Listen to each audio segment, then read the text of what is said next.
Sabete again.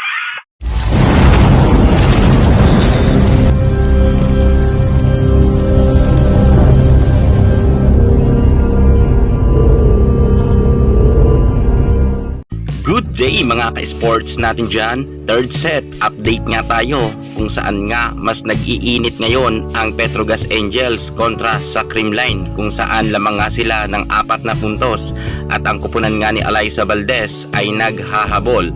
Subalit mga ka-sports natin dyan, kahit sabihin natin na lamang na nga ang Petrogas Angels, ay pinili talaga ng kupunan nga ng ating Phenom superstar Alyssa Valdez na makadikit nga sila sa score nga.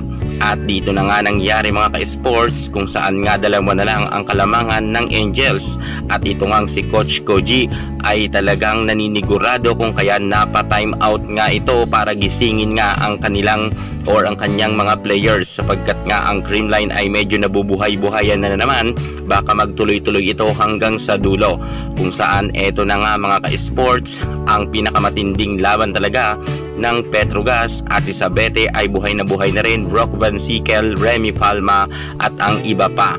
At lamang pa rin nga ngayon ang Petrogas kontra nga sa defending champion na Creamline.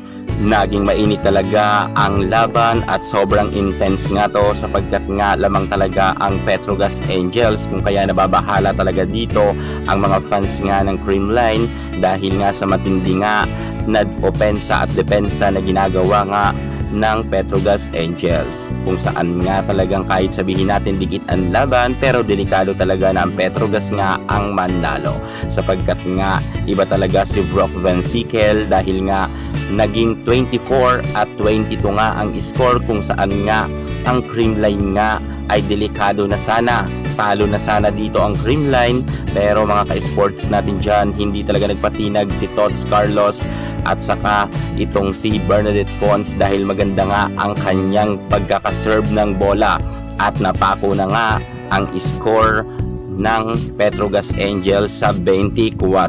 Sobrang ganda talaga ng galawan ng Creamline bandang last part nga ng laban, at eto nga mga ka-sports na ipanalo pa ng Creamline sa score na 26 at 24.